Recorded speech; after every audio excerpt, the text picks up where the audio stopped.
Hi everyone, it's Niamh here and welcome to my art journaling channel. Today we're going to be making a really quick art journal page using pre-made elements in our art journal. So some days you only have a very limited amount of time and you still want to do something creative. And you don't have time to break out everything you've got in the background or, use your imagination all that much. And this is where pre-made and pre-printed papers and collage sheets come in really handy. So I'm pretty proud of this pre-printed paper because it's actually mine.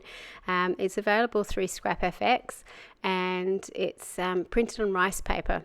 So it's one of 5 designs that's been released. And it's actually been taken straight out of one of my art journals, this page I did with lots of mic making on it. So the reason I love it, apart from all the colour in it, is for a day like today, when I was doing this, I could just whip that out, stick it down in my art journal and look like I'd done half an hour's work or more on a background instead of the 2 minutes it took for me to use some gel medium to glue that down onto the page. And for when you're time poor, that's really handy. So I don't think it's cheating. I think it's using your time really wisely.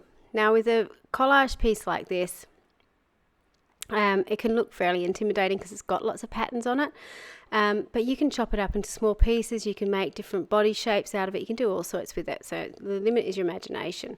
But for this, I chose to use it for the whole background. The second pre-printed element I'm using on this page is some of these collage sheets from Dylusions from Ranger Ink. And there are a whole heap, again, of stuff taken out of her art journals where she's done magazine collages, done doodling and paint pens over the top of them to incorporate them into her artwork. And for anyone who's done magazine collage before, it's lots and lots of fun. But it takes time to actually find the images you want, to find images that will go together or sort of have a common theme, then to cut them all out, then do the doodling over the top. It's a really fun process, but it takes time.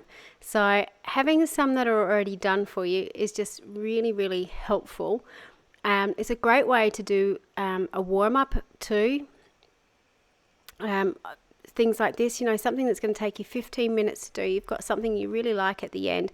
You haven't had to stress too much about it, but it gets the creative juices flowing that you can go on and create something else afterwards. So that's what this page is all about, really. So when I was doing it, I really loved the first figure that I cut out, but it just was a little bit long, and I really loved his hand on that page, so I wanted to incorporate that, but the head was too big. And I love the tentacles off his head, so I want to keep that. So there's this other suit on the page which I decided to use instead.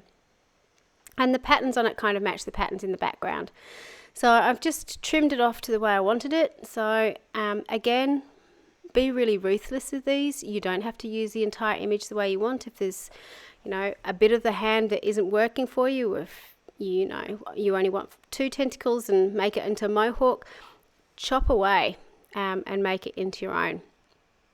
So I'm just using some glue to glue that down into my book. You could use gel medium to glue it down as well. I find using glue with these is just a little bit easier. The printing on the Dylusions collage sheets, it's on a matte paper. It's not sealed, so things do tend to sink into it, so just be aware of that. It takes media a little bit differently. So I would suggest if there's some white spaces on your piece of paper, have a drawer with the pens or the paints or so on that you're going to use on it and just see how they react. For example, if you used watercolor, it would probably all suck into the page in one spot. You couldn't spread it nice and evenly over the page. You may need to coat it with a clear gesso or something to begin with, so it's got a little bit of tooth. So just play around with the extra little bits you've got on the page to see how your media is going to go, because there's nothing more disappointing than cutting it all out and gluing on, really liking what you've got, and then just doing something over the top and it doesn't quite work. My learning curve with this was using a Stabilo oil pencil on top of it and then trying to get it to move, and it just sank into the page and sort of stained it and made it look much darker than I was expecting it to. So that's my little learning curve from those. But I do love all the images dearly, so don't get me wrong, they're a definite winner in my book. So I'm just going through and again sort of adding some extra colour and extra bits and pieces to this to make it a little bit mine. So I'm picking up some of the colours that I have in the background. I had some of that neon pink and some of the fluoro yellow, so I decided I wanted to put some into his suit as well. I love the fact that a lot of Dai Reevely stuff has sort of got that really snarky feel, or that big personality. So I used one of the Tim Holtz snarky quotes on this. I know right from wrong, wrong is the fun one, which I liked. And I used the paint pen to highlight fun on that too, just so it sort of stood out a little bit.